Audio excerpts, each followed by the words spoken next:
Topic 4.4, we have the internal loading at a specified point. So dito ay kukumputin natin yung value ng shear and moment at a specified point in the beam. So if you have the beam and you are going to cut the beam in any portion, that would expose three reactions. Then we have the shear, we have the normal reaction, and the moment. So for the sign convention, if nag-cut ka dito, no? So the positive N is directed to the left.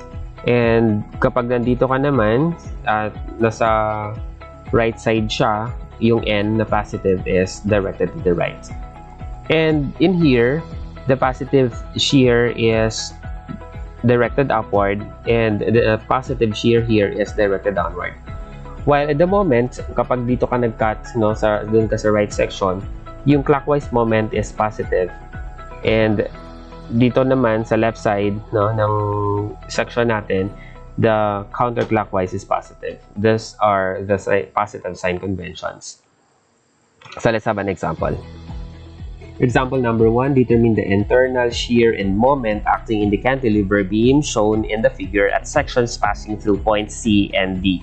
So we are asked to find here the value of the shear at point D and the shear at point C. And of course, the moment at point D and the moment at point C. So in order for us to do that, we should cut the beam at the specified point para ma-expose natin yung internal loadings. Kung ikakat natin siya sa point C and take natin yung right portion ng beam. So what will happen is, so we have here the beam and 5 kilonewton reaction here, 1 meter, and you have 5 kilonewton here and 1 meter, and another 5 kilonewton here and 1 meter distance. As you can see here, this 5 kilonewton is on the left side of point C, so hindi natin siya nakikita dito sa section natin. And for the internal loadings, of course, you have the normal. Remember we have the positive sign conventions. As you can see here, yung kinuha natin ay itong right side, and ito yung mga sign conventions natin. So the normal should be directed to the left, the shear is directed upward, and the moment is clockwise. So we have here normal directed to the left, the shear is directed upward, and the moment is clockwise. And since we are in point C, so meaning this is the shear at C, this is the moment at C, and this is the normal reaction at C. And if we are going to summate forces horizontal is equal to 0, we can say that the actual NC is equal to 0. Now, if we are going to summate forces vertical is equal to 0, taking the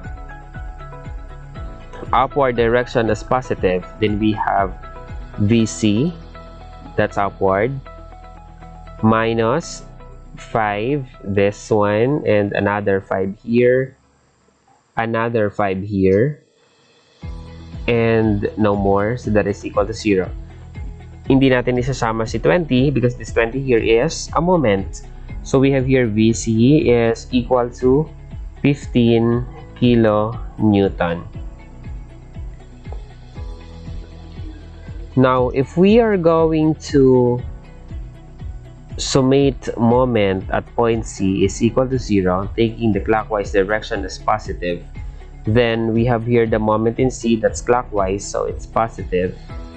Then we have here 5 kilonewton, and that would rotate clockwise, so we have here 5 and a distance of 1 here, and this 5 here will rotate clockwise with respect to point C, and that would be the moment 5 multiplied by the moment arm, that's 2, and another clockwise moment here, that's 5 multiplied by the moment arm, that's 3, and you have here a positive moment 20, so plus 20 is equal to 0. So solving for the value of the moment at C, and we have here negative 50 kilonewton meter. Now, this is the answer for the shear at C. This is the answer for the moment at point C. Now, for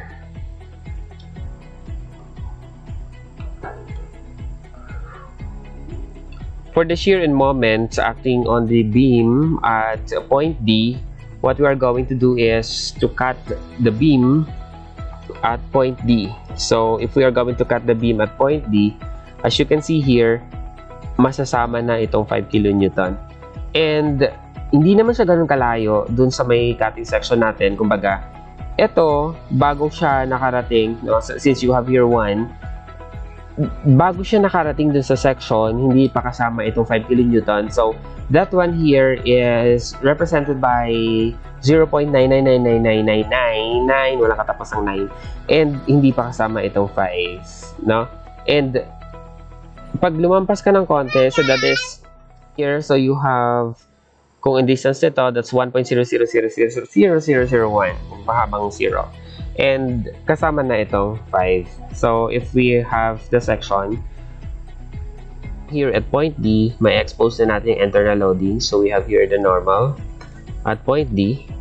We have the shear at point D. And we have the moment at point D. So, summation of forces horizontal is equal to 0. That would make the ND is equal to 0. Summation of forces vertical is equal to 0, taking the upward direction as positive.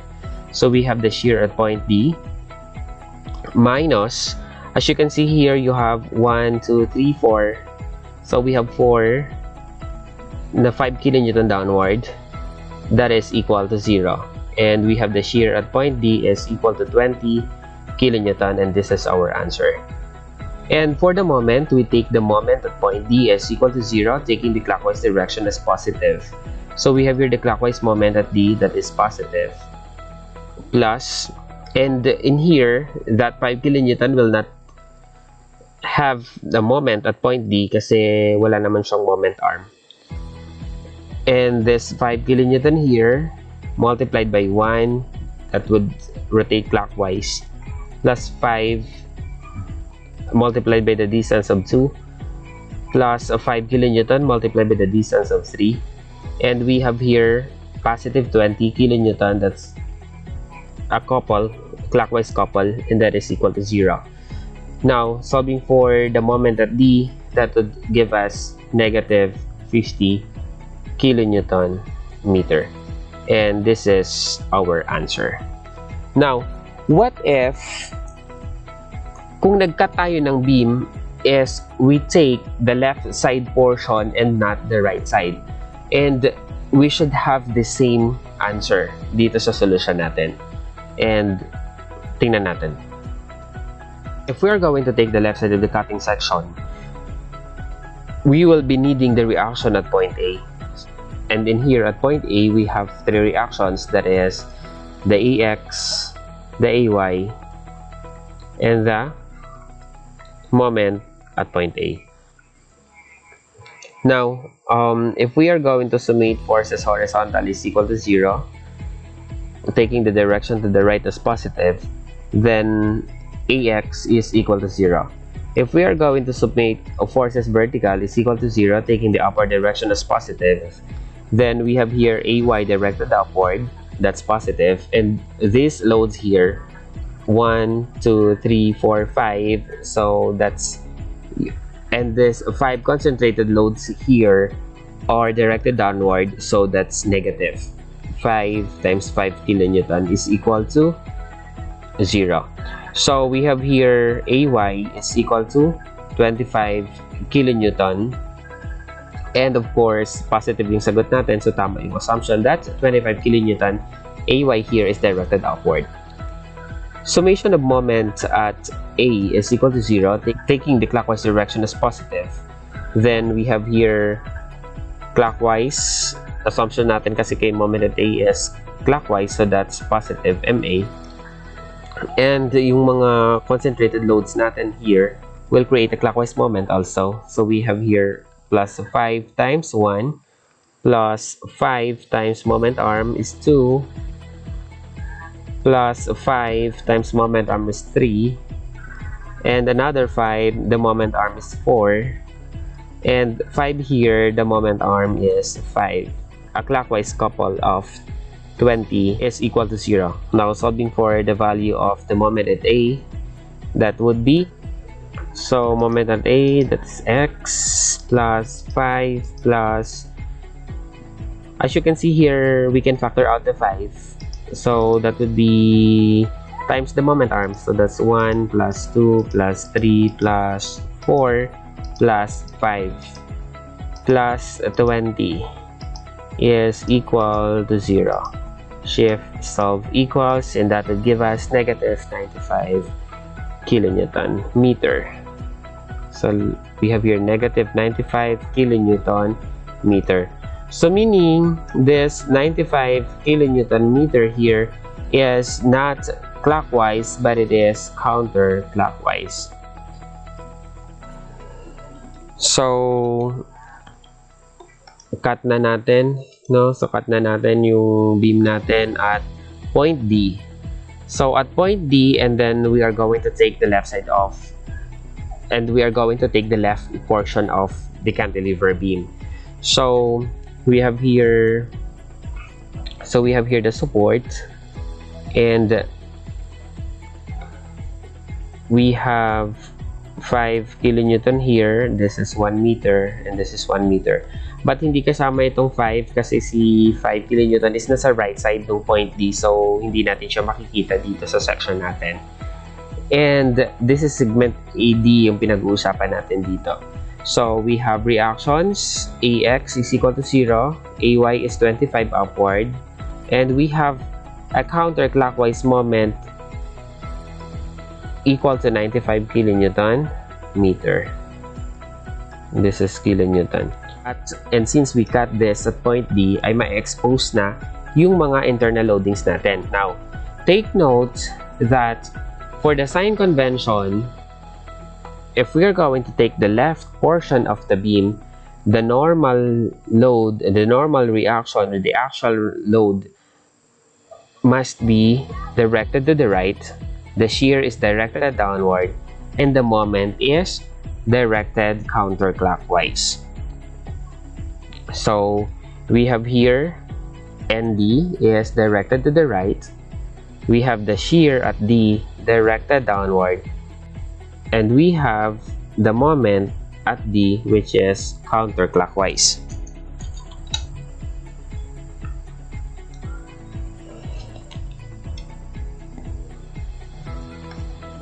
Now, summation of forces vertical is equal to 0, taking the upward direction as positive. We have here 25 kilonewton, that's upward, and 5 here is downward, and we have here downward shear, that's minus VD is equal to 0. Then VD here is equal to 25 minus 5, that's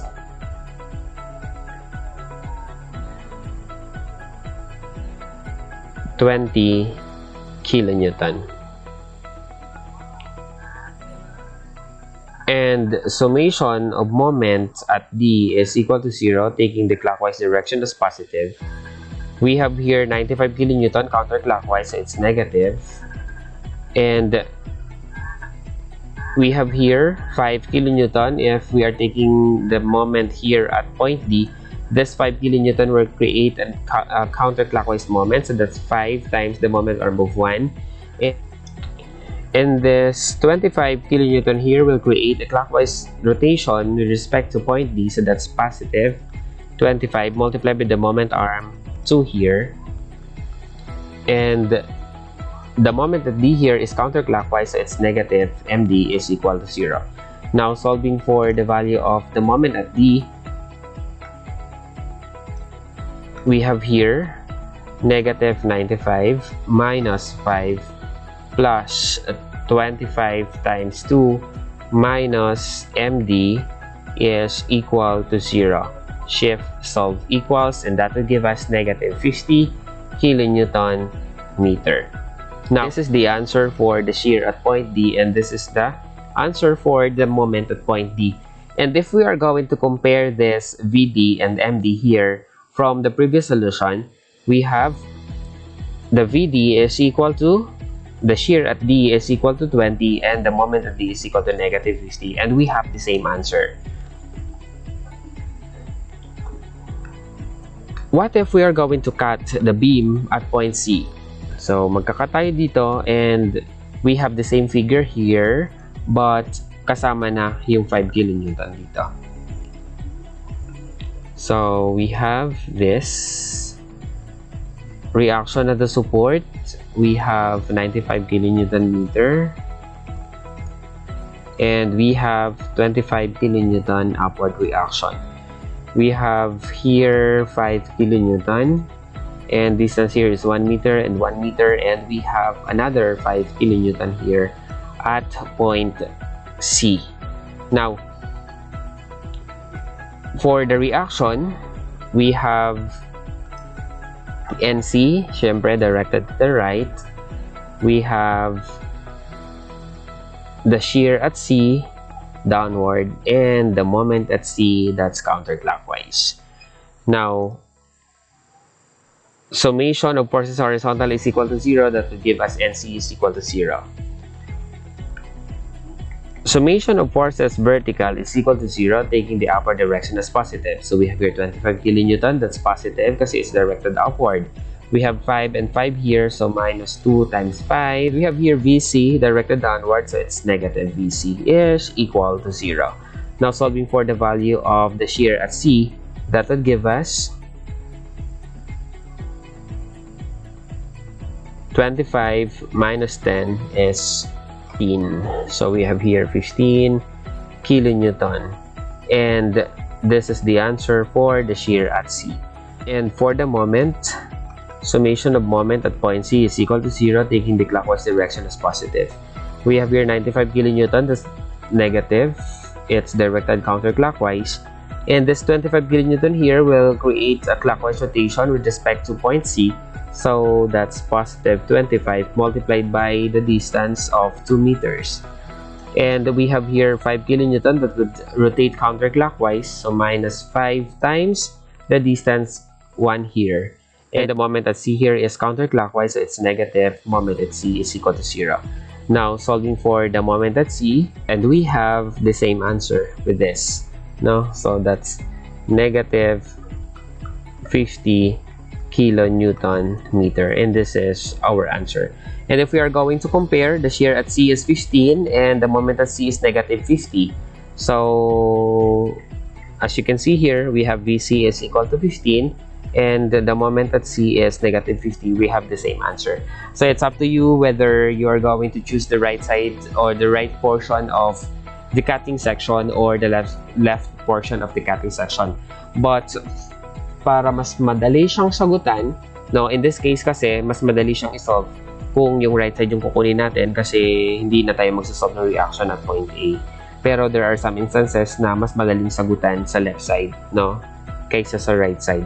So it's up to you kung ano yung pipiliin mong solusyon, basta magbibigay siya ng parehong tamang sagot.